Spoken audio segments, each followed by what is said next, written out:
হবিগঞ্জের সবচেয়ে বড় মাছের বাজারের নাম বাসিরগঞ্জ।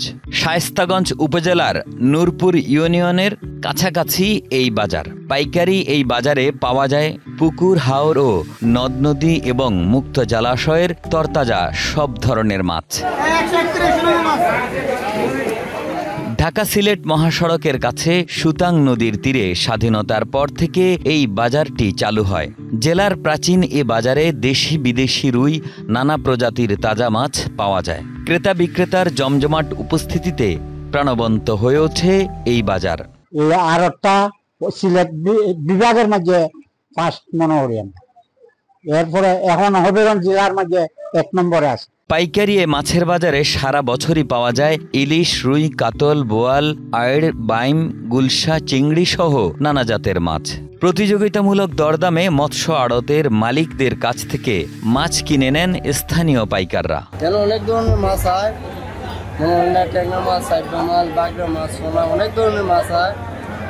একদিনে একটা রেট হয়। আজকে যে মাছ কিনছি আমি 500 দিয়ে, অনেকদিন থেকে এটা আবার 450-400। এই বাজারে আজকে প্রায় 5-6 বছর ধরে আনা হইতেছে এই মাছ। আমাদের ব্রাহ্মণবাড়িয়া জেলা থেকে মাছ আনা হইতেছে। আপনি মিরকা মাছ, কার্পু, এরপরে বোয়াল, এরপরে চিতল, কাতলা, ক্রিকেট, এসব মাছ আনা হইতেছে। আর এগুলা আমাদের কিনা পড়ে 280 থেকে 300 টাকা। তার মাধ্যমে আমাদের কিনাজন পরে তখন আমরা বাজারে বিক্রি করি বাজারে 350, 320 ওরকম। আজকে মাছ নাই তো আছে, দাম গেছে বাজারে, নাইলে এগুলো আমরা সস্তা কিনি 250-280 টাকা। মোনালিসা হেভি ফ্লো 15 পিস প্যাকেটের সাথে 8 পিসের একটি প্যাকেট একদম ফ্রি। আড়তদাররা জানান, স্বাধীনতার পরপরই সুতাং রেল স্টেশনের পাশে এই বাজার যখন শুরু হয় তখন শুধু ইলিশ মাছ বিক্রি হতো। এখন সব রকম মাছই এখানে পাওয়া যায়। আসসালামু আলাইকুম।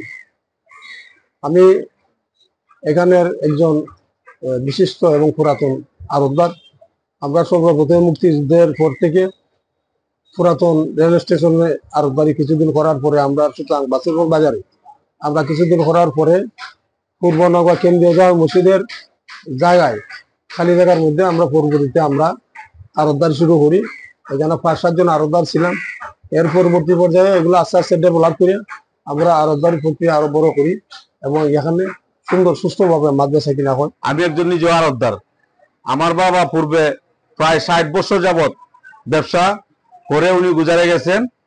আর সাথে সাথে আরো অন্যান্যরা আড়তদার তাদের সম্পত্তি এই আড়ত বর্তমানে 60 বছর রানিং এ চলছে ব্যবসা। মোটামুটি আমাদের এখানে মাছ মোটামুটি আসে। আমি নিজেও আজকে প্রায় 800 কেজি মাছের মতো বিক্রি করছি। বাজার কমিটির সাধারণ সম্পাদক জানান, মসজিদের জায়গায় চলছে এই বাজারটি, রয়েছে জায়গার স্বল্পতা। সব ধরনের মাছ আছে, ইলিশ মাছ, ট্যাংরা মাছ, পাবদা মাছ, রুই মাছ, জিতাগাড়ি মাছ আছে, গাড়ি হিসাব মাছ আছে। অনেক পাইকার গুলো হয়। জেলার মধ্যে শ্রেষ্ঠ একটা আড়ত। কোটি টাকার মাছ ইনভেস্ট করা হয় এখানে ভাই। এখান থেকে হবিগঞ্জ, দুর্গাপুর, বাহুবল, সিলেট, সুনামগঞ্জ অনেক জায়গায় মাছ অঞ্চল চলাফে হয়। সাংবাদিক ভাইদের কাছে আমাদের বাজারটা এলো মসজিদের জায়গার মধ্যে, সরকারের মধ্যে আমরা কিছু পাই না। এটা মানে এই জায়গাটা একটা মসজিদের ইনকাম হয় আমাদের প্রতিষ্ঠানটার থেকে। আর যে মেরামত করা হয় আমরা আবার নিজে করতে হয়, সরকারি পান থেকে কোনো কিছু আমরা পাই না। ভোর 6টায় এই বাজার জমতে শুরু করে, শেষ হয় সকাল 9টার মধ্যেই। মাত্র 3 ঘন্টায় এই বাজারে কেনা বেচা হয় কোটি টাকার মাছ। সাব্বির হোসেনের পাঠানো তথ্য ও ভিডিও চিত্রে ডেস্ক রিপোর্ট, কালের কণ্ঠ।